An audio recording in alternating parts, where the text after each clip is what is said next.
Hey there, positivity seekers. Welcome to another episode of Incurable Positivity, the podcast where we explore practical ways to shift your thoughts from negative to positive. I'm April Sabral, and with me is the incredible Angee Costa. Together, we co-authored the award-winning book, Incurable Positivity. And we're here to bring those pages to life in this uplifting podcast. Absolutely, April. Our mission is simple: to help you think and feel better.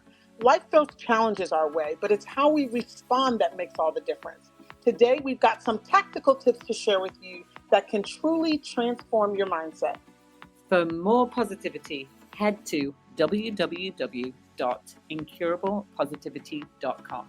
Stay positive, stay inspired. This is Incurable Positivity. I was in New York at the NRF, ran into somebody and they were like, "Hey, what happened? We loved listening to you and Angee in the morning on Wednesdays." I was like, "Angee, we got to bring it back."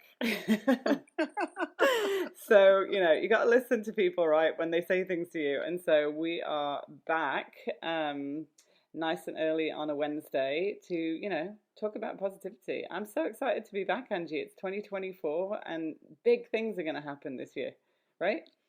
Big things are already happening this year. It's been an eventful month for us.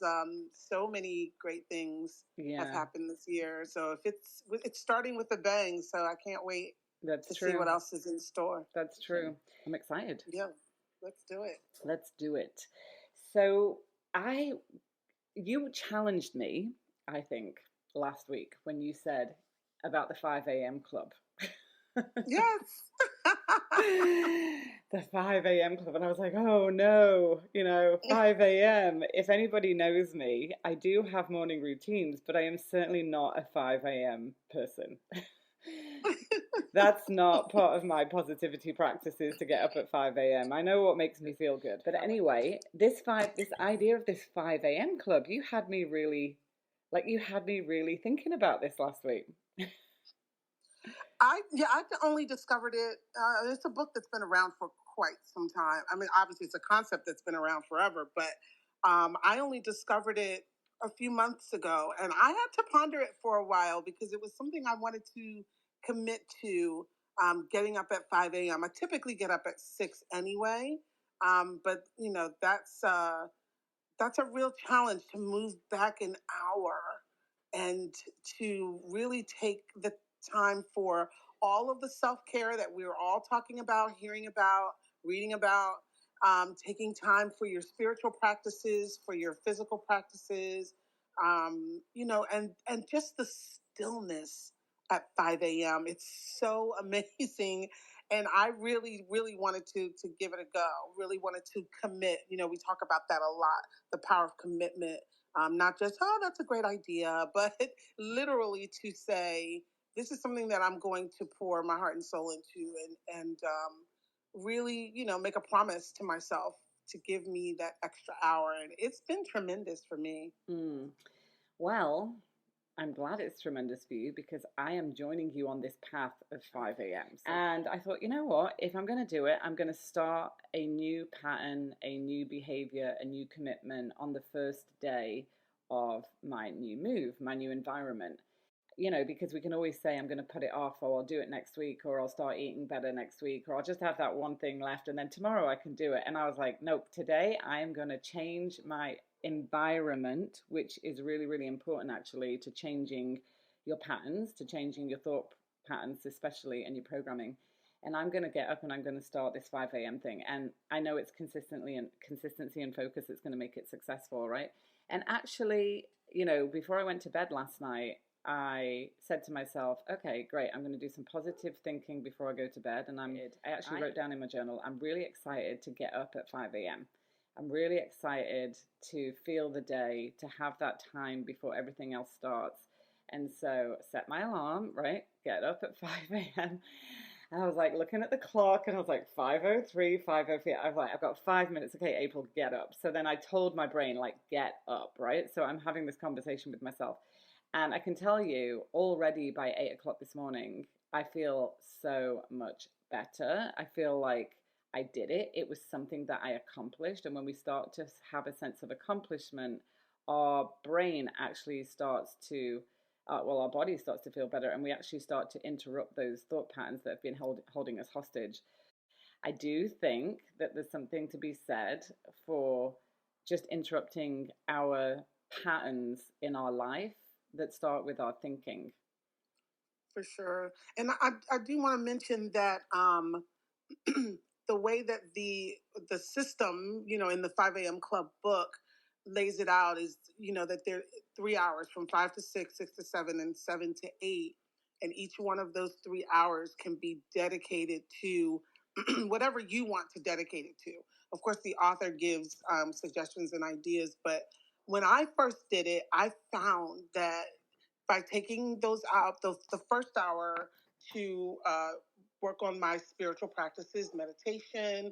I do a lot of prayer and Bible study and all of that kind of stuff. And then I listen to inspirational messages from whoever I'm following at the time or reading at the time. And then the next hour was really about physical stuff like working out and prepping meals and all that great stuff to make sure that I was ahead of the game with taking care of my body. And then I had an hour of work, and that hour of work in the morning was so effective. I think I got more done in that hour of work without the constant interruptions, the phone ringing, the text messages, all of the clients who are, pulling on me all day. They aren't up and thinking about me at that hour, and that gave me an opportunity to jumpstart. I got so much done, and it actually does help with the positivity practices that we talk about all of the time. Mm-hmm. Because one thing that can certainly move you from a positive state to a negative state is being hurried, the busyness, being rushed, lacking focus, lacking awareness. These are the things that I think really are pitfalls to sort of pull us away from positivity. I was thinking about this idea, Angee, today because we are coming up towards the end of January. We did all set our intentions, hopefully, for the beginning of the year. And what stops us from actually moving forwards and that idea of commitment and staying committed? Because commitment requires us to make a decision. But I will tell you this from doing the studies I'm doing, there is things that happen in our brains that stop us from achieving our goals, that take us and derail us from that commitment, and they are subconscious that we don't even recognize and realize, and then we start just getting into that negative spiral that we haven't accomplished something, and then tomorrow happens. And so I started asking myself today, as we get towards the end of January, it was great that I set all these goals, and I'm happy that I'm now starting this 5 a.m. club towards the end of this month, but why did I set these goals? What are they for? Like, is it because I want to have a successful 2024, or is it because I want to do something significant? And what's the difference between significance versus success?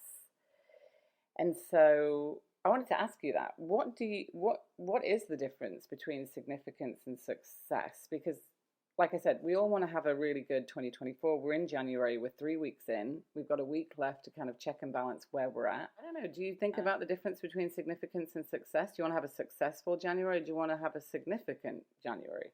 I admit that I hadn't thought about that until you mentioned it to me when we were prepping for the live today. And it's a fantastic question. It's a fantastic question because we do all chase success. I know I do. I'm sure many of the leaders, on the live this morning, you've set goals that really do relate to your overall success, career success, personal success. But I had not thought about the idea of significance because that's a different focus. It's a different lens to look at the world and to look at what you're doing in the world. So I hadn't thought about it before you posed the question, and I'm pretty fascinated by this idea. Meaning of significance is making a difference with others, what you're known for, who you show up as, and then your way of being, right? And our way of being, like, getting up at 5 a.m. takes a commitment, and that way of being requires that my thoughts support that commitment to whatever I want to do to be significant in my life, other people's lives. Whereas success to me feels like it's an external thing. It's like a thing where what's expected of me or what the world has told me is successful. And that can really put me in a negative thought pattern, because I'm comparing myself to what success is and what other people deem as success. And we're all not immune to that, because we live in a world where, right, there's social media and we're on it and we're comparing ourselves all day, because that's what our phones do. And that will get us in a negative spiral. And we can look at like what other people are saying that they're achieving. You know, it's coming to the end of January. What are you achieving? What have you done? What does success look like? Da da da. And it's like this hamster wheel. Whereas if you sit back and pause for a moment, where I did this morning, you know, what have I done that's significant in January? What will I do that's significant by the end of this month? What does significance look like? And that becomes now an internal dialogue, and it's just more productive and more positive versus a success conversation of comparison to what success is and the measure of that. So that's how I started looking at, I want to redefine my year to be significant and not just what success. Now, success will be hopefully the outcome of that, but I'm not going to go after what that is in comparison to other people, because our thoughts are what shape our reality, and we want to stay in this positive place and master positivity in our thinking. To do that, we need to do a few things. We need to interrupt the thought patterns that are running us into the ground in terms of the comparison and that negative spiral. Well, we live in a very me-focused era. If you think about all the self-help books that are out there, all the coaching that's out there, everything is very much me-focused, and that might be a bit of a misstep in our culture, in these times, because the problem with being very me-focused is that you forget that a huge part of your existence is the impact you have on other people. And that's something we talk about a lot in positivity, is that you radiate this positivity everywhere you go. Your significance in the world is that when you show up, when you walk in the room, you change the dynamic of the room. You change the atmosphere in the room because of who you are. And so I do love this. This is another shift. We talk a lot about shifting in positivity coaching, because it's not about changing your life. I mean, how many times have we been told, oh, this will change your life. This will change your life. You need to change your life. You really don't need to change your life. You just need to shift ever so slightly. Like just a few degrees in either direction can make a huge difference. And this came to mind this morning for me, because obviously my morning routine this morning, I got up at 5. I moved yesterday. I got up at 5. I'm living somewhere warm, so I got to get up and I got to walk out. So it was a shake up in my morning routine of what I had been doing for the last little while. And I thought, wow, that's interesting.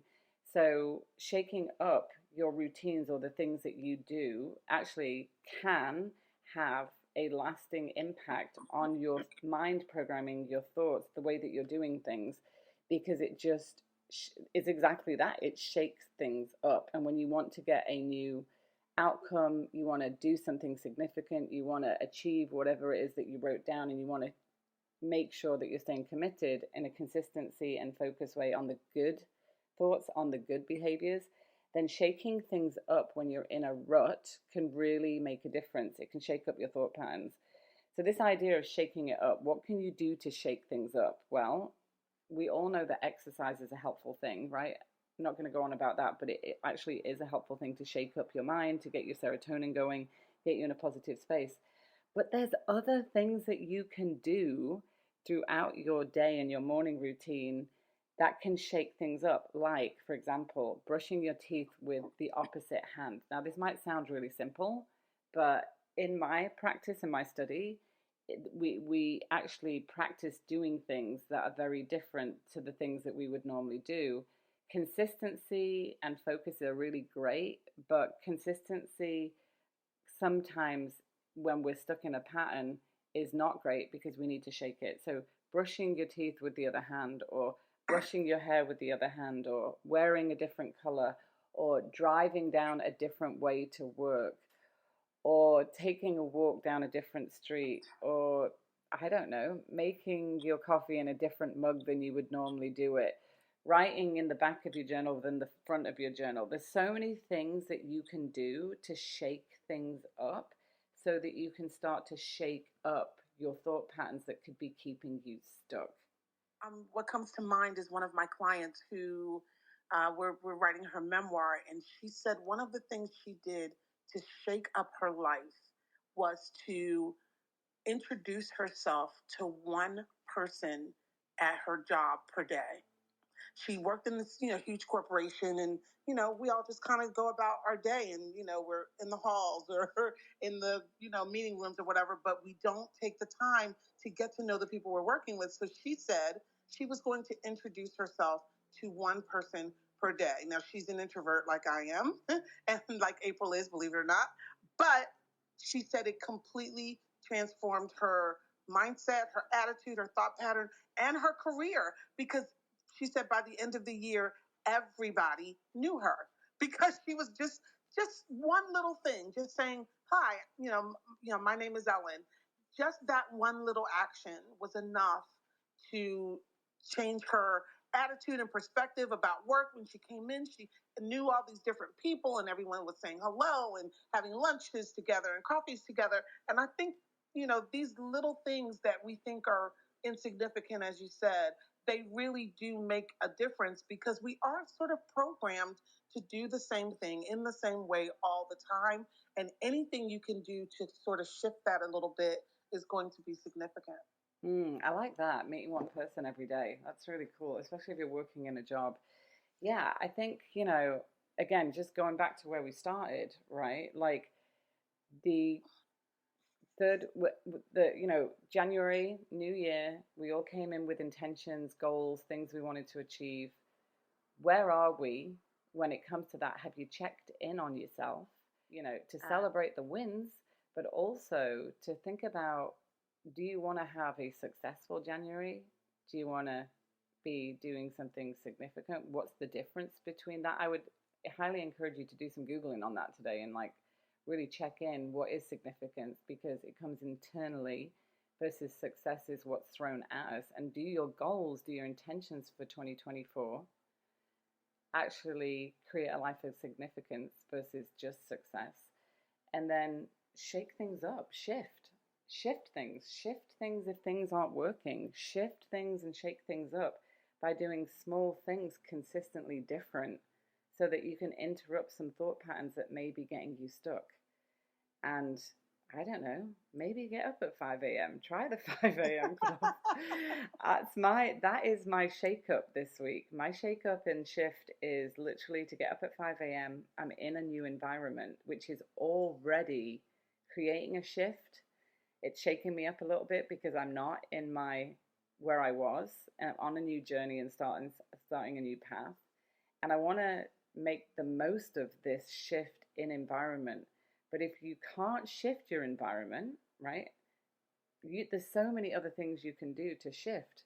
And so I would think about that. Think about some things that you can do today and maybe a little bit different, even when you're going grocery shopping. Maybe go grocery shopping from the other side of the grocery store. Start where you wouldn't normally start. It sounds really small, and they are small, but you're only one thought away from shifting to a new perspective and a new reality. And we need to interrupt those negative thought patterns that we have that keep us stuck.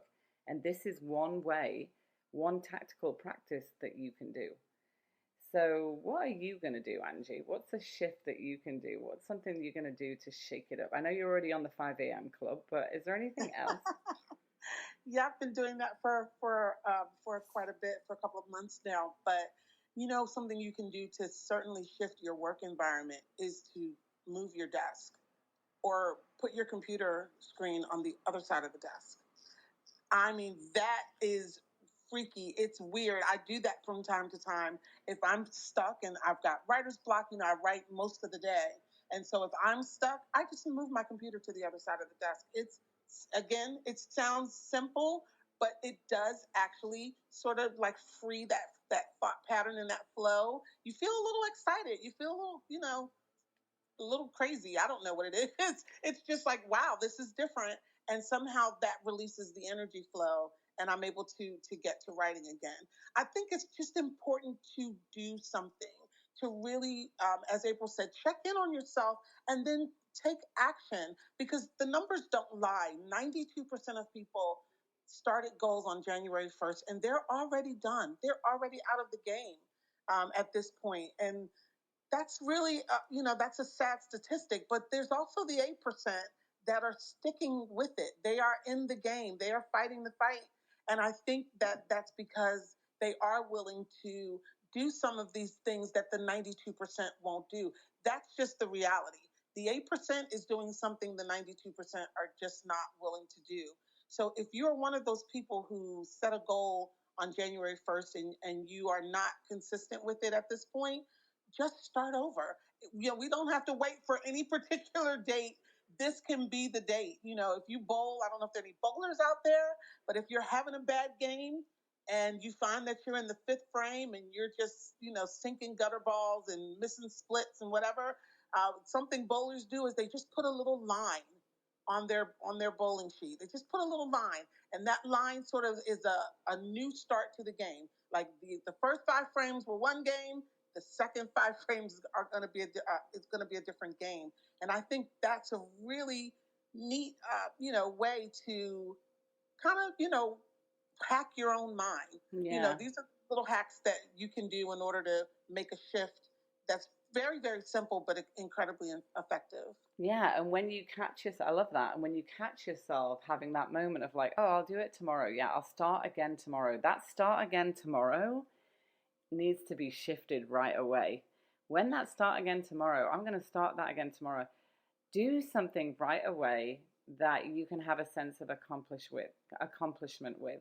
I had a really crazy week because I was moving, packing, it was freezing, we were moving things to storage, the car broke down, all kinds of things was happening.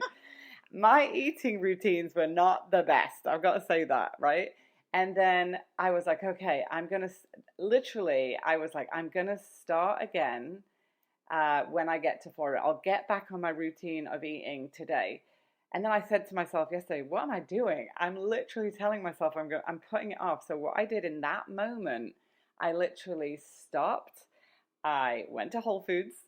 Literally in the next 20 minutes, I went to Whole Foods because I had time, and I sat down. I got a whole load of veggies, got a juice, had a good lunch, had a juice, got up, felt really good, felt really accomplished. Like, oh, I had a good lunch. It was really healthy. Sounds really small, Angee, but I made it a priority to not let that negative thought of like, oh, I'll do it tomorrow, take over. And literally when I hear that now, I'm like, what do I need to do in this moment to shift this now to get to on my commitment so that I can be the significant person in the world and be the healthy person? Because at the end of the day, the reason why that is significant is so important because it just makes such an impact on everybody else when you show up being your best. So that happened yesterday. Then I called a friend. I said, "Oh, I'm so glad. I went to Whole Foods. I got some veggies. I got a juice. I did not put it off till tomorrow." And it sounds really small, but it's not. It's a big thing to your brain when you do that because it keeps you in that positive thinking, that positive programming, that positive mindset. And then it just inspired somebody else to do the same thing. So I think that these small shifts that we can do, these small actions, small behaviors, can really shift us, can really make a difference and make us feel better because that's what we're all about, feeling more positive, feeling better so that we can make a difference in the world. Yeah, what a difference a day makes, right? That's Right. that's the old saying that I heard growing up. And financial people tell us that, if you start saving a day earlier, if you start saving a month earlier, if you start saving a year earlier, just anything that you can do now versus putting it off until tomorrow, you get that cumulative effect. So yeah, this is really great. I want to be significant, not just successful. Love it.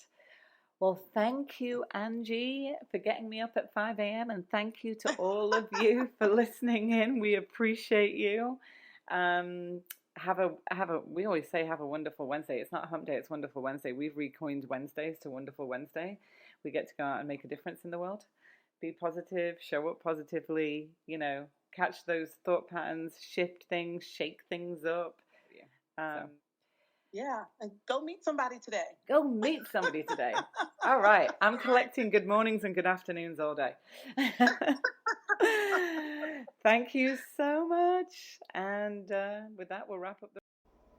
If you love this episode, be sure to hit that subscribe button, leave us a review, and head over to incurablepositivity.com, where you can get access to lots more resources, the community, and myself and Angee, where we go live with book club and talk about everything positivity.